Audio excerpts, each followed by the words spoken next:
حضور کے اہل بیت سے محبت کرنا اور حضور علیہ السلام کے اصحاب سے محبت کرنا، ان دونوں کا سبق دیا گیا ہے، ان دونوں کا درس دیا گیا ہے،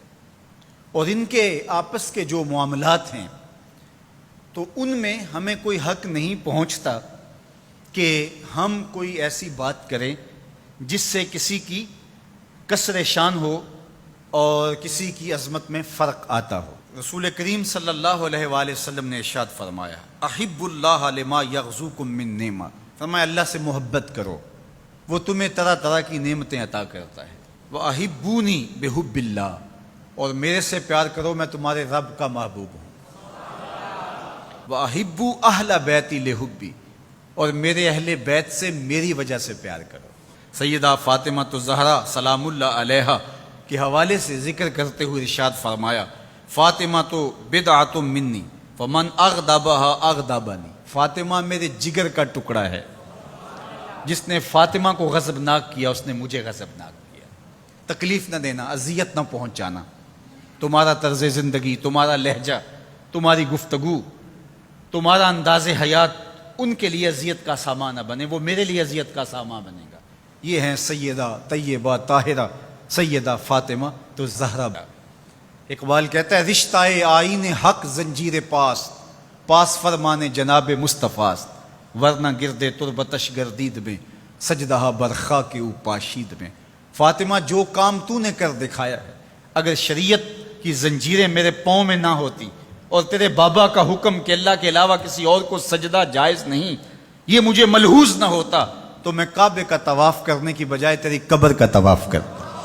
اور کعبے کی طرف سجدہ کرنے کی بجائے تیری قبر کی طرف رخ کر کے سجدہ کرتا، اس لیے کہ جو کام تو نے کر دکھایا ہے وہ تو نے ہی کر دکھایا ہے۔ نبی کے گھر کی ہے عظمت نبی سے سنتے ہیں، علی کے گھر کی ہے عزت علی سے سنتے ہیں، وہ جس نے معزز کیا گھرانے کو، حسین پال کے جس نے دیا زمانے کو۔ تو جس بھی زاویہ نظر سے دیکھو تو وہ انوکھی اور نرالی شان کی مالکہ ہیں۔ اللہ اکبر۔ حضرت ابو درداء رضی اللہ تعالیٰ عنہ فرماتے ہیں، کنت جالسا عند النبی صلی اللہ علیہ وآلہ وسلم، ہم حضور کی خدمت میں بیٹھے ہوئے تھے، ابو بکر رضی اللہ تعالیٰ عنہ یوں تشریف لائے کہ انہوں نے اپنی چادر کو ایک سمت سے پکڑا ہوا تھا۔ اب جب یہ آ رہے تھے تو حضور نے ارشاد فرمایا، یہ کسی سے بحث کر کے الجھ کے اس کا کوئی مسئلہ ہو گیا، یہ آ رہا ہے، تو کہا حضور میرا معاملہ یہ ہوا کہ حضرت عمر سے میری شکر رنجی ہو گئی اور میرے سے کوئی ایسی بات نکل گئی زبان سے کہ میں نے بعد میں سوچا کہ نہیں کہنی چاہیے تھی، میں نے معذرت کی لیکن انہوں نے میری معذرت قبول نہیں کی، تو میں وہاں سے اٹھا اور آپ کے پاس آ گیا۔ فقال یغفر اللہ لک یا ابا بکر ثلاثا، حضور نے فرمایا ابو بکر اللہ تجھے معاف کرے، یہ بات حضور نے 3 مرتبہ کہی۔ ثم ان عمر ندم، اچھا یہ تو کہہ کے حضور کی خدمت میں آ گئے، پھر حضرت عمر نے سوچا کہ ابو بکر ہیں اور جلیل القدر صحابی ہیں، تو اگر ان سے کوئی بات ہو بھی گئی تو انہوں نے معذرت کی، تو میں معذرت قبول نہیں کی، تو انہیں بھی احساس ہوا۔ اب حضرت عمر ان کے گھر گئے، حضرت ابو بکر رضی اللہ تعالیٰ عنہ کے پوچھا کہاں ہے، کہا وہ تو یہاں نہیں ہے، سمجھے کہ وہیں ہوں گے، تو وہ بھی پیچھے آ گئے۔